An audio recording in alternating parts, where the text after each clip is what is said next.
দেখো আমার নতুন বন্ধুদের জন্য আরেকটি সুন্দর ইউনিক লটকন নিয়ে চলে এসেছি। দেখো 3টে টুকরো কাপড় নিয়েছি, এই যে 5x5, 4x4, আর একটা নিয়েছি 3x3। তো 3টে চৌকো চৌকো কাপড় নিয়েছি, মাপগুলো দেখিয়ে দিলাম, ভালো করে তোমরা লক্ষ্য করো যে কিভাবে আমি লটকনটা বানাচ্ছি। তো দেখো এই যে কোণা থেকে শুরু করেছি রোলিং করতে। তো এইভাবে রোলিং খুব সরু সরু করে একদম রোলিং করে অর্ধেক নিয়ে এলাম। এবার দেখো অর্ধেক কিন্তু নিয়ে এসেছি, ভালো করে লক্ষ্য করবে। এবার সমস্ত কাপড়টা একসাথে ধরে কিন্তু সেলাই করে নিতে হবে সুন্দরভাবে। যদি তোমরা মেশিনে সেলাই এটা করতে না পারো তাহলে তোমরা কিন্তু এটা হাতে করে নিতে পারো। তো দেখো এভাবে একটা সুন্দর সেলাই দিয়ে দেবে। তারপর যে বাড়তি কাপড়টা থাকবে সেটা কেটে কিন্তু বাদ দিয়ে দেবে।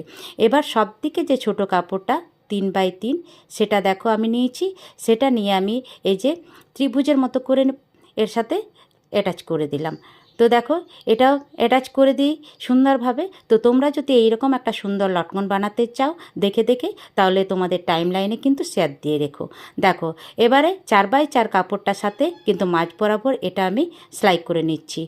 দেখো এবার এটা কাপড়টা উল্টিয়ে আবার একটা মাঝে কিন্তু সেলাই দিয়ে দিচ্ছি, ভেতরে সেলাই দেওয়া হচ্ছে। তারপর দেখো সেলাইটা দেওয়ার পর কিন্তু এবার কাপড়টা দেখো একটা চাপ সেলাই দিয়ে দিতে হবে, কারণ কাপড়টা খুব উঠে আছে।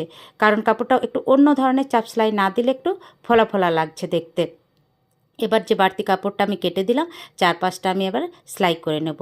তো দেখো এই ভিডিওটি যদি দেখে দেখে করতে চাও সুন্দর একটা ইউনিক লটকন, তাহলে টাইম লাইনে শেয়ার দিয়ে রেখো।